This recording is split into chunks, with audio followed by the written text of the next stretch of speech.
Hi everyone, this is Smriti and welcome to my channel Smriti special. आज मैं आपके साथ शेयर करूंगी रॉ जैकफ्रूट करी यानी कि कटहल की सब्जी। कटहल से बहुत तरह के डिशेस बनते हैं, पर हम आज जो डिश बनाने वाले हैं उसका टेस्ट एकदम मटन करी जैसा होने वाला है। जैकफ्रूट में विटामिन सी और फाइबर बहुत ज़्यादा होता है जो हमारे इम्यूनिटी सिस्टम को बढ़ाने में मदद करता है और ये डिश बहुत टेस्टी भी बनता है। तो आप इस रेसिपी को एक बार घर पे ज़रूर ट्राई कीजिए और मुझे कमेंट करके बताइए कि आपको ये रेसिपी कैसी लगी।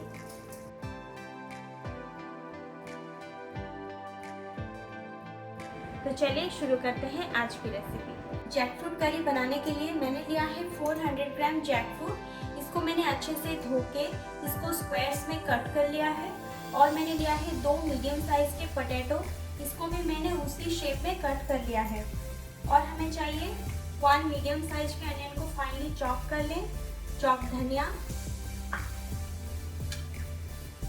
1 मीडियम साइज के टोमेटो को भी फाइनली चॉप कर लिया है, 1 इंच जिंजर को फाइनली चॉप कर लें। और हमें चाहिए कुछ गार्लिक,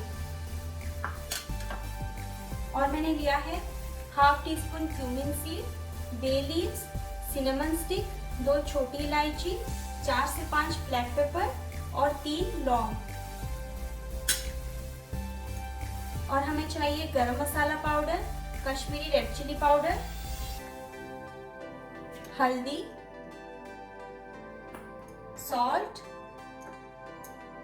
और यहाँ पे मैंने लिया है 4 टीस्पून मस्टर्ड ऑयल। अभी हम एक ब्लेंडिंग जार लेंगे, उसमें डालेंगे टोमेटो, जिंजर एंड गार्लिक, इन सारी चीजों को एक साथ स्मूथ पेस्ट बना लेंगे।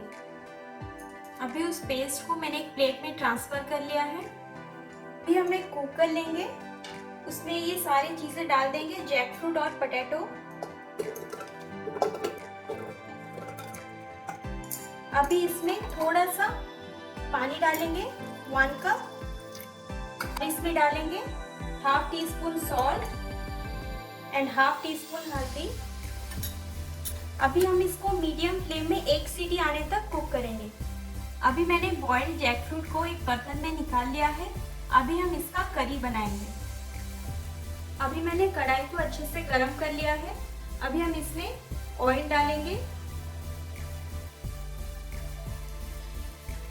ऑयल को अच्छे से गरम होने देंगे। ऑयल गरम होने के बाद हम इसमें सारे खड़े मसाले डाल देंगे।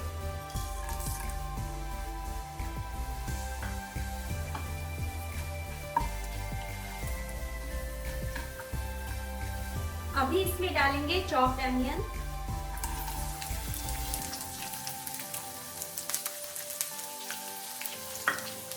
अभी अनियन को मीडियम फ्लेम में थोड़ा सा गोल्डन ब्राउन होने तक फ्राई करेंगे।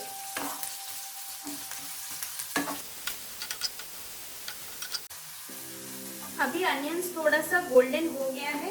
अभी हम इसमें जो मसाला का पेस्ट बनाया था उसको डाल देंगे।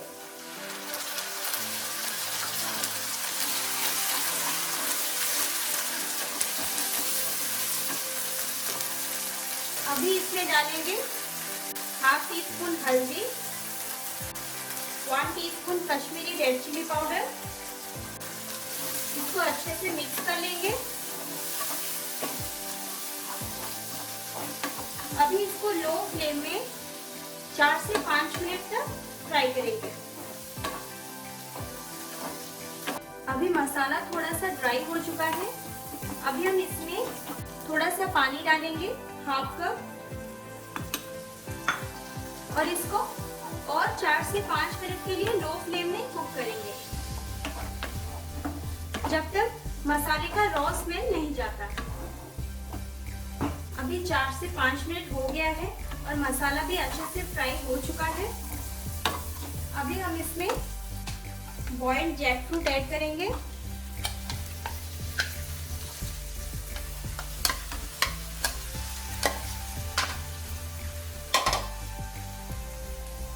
और इसको अच्छे से मिक्स कर लेंगे।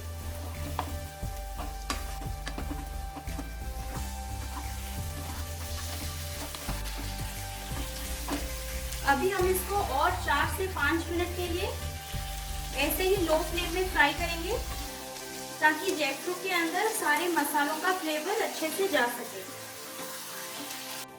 रॉ जैकफ्रूट से बहुत से तरह के डिशेस बनते हैं और इसमें बहुत मात्रा में कैलोरी होता है, और हम आज ये जो डिश बना रहे हैं ना, ये आपको मटन करी जैसा फील देगा। अभी 4 से 5 मिनट हो गया है और जैकफ्रूट भी अच्छे से मसाले के साथ फ्राई हो चुका है। अभी हम इसमें 1 कप पानी ऐड करेंगे। आपको जितना ग्रेवी चाहिए आप उस हिसाब से पानी ऐड करिएगा। और अभी हम इसमें half tea spoon salt add करेंगे।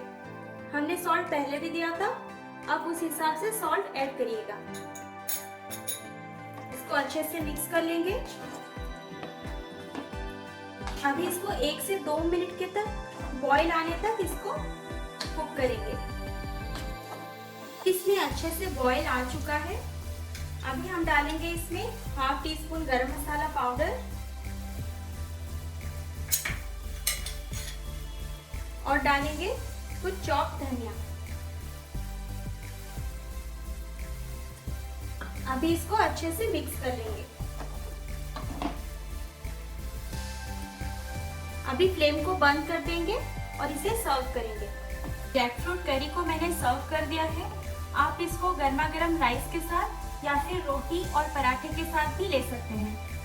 अगर आपको ये वीडियो अच्छी लगी तो प्लीज़ मेरे वीडियो को लाइक कर दीजिए और मेरे चैनल स्मृति पैशन को सब्सक्राइब कर लें और उसके साइड में जो बेल का आइकन है उसे ज़रूर क्लिक करें, जिससे मेरी नई वीडियोस की अपडेट्स आपको मिलती रहेंगी। फिर मिलते हैं मेरे नेक्स्ट वीडियो में। Till then bye bye.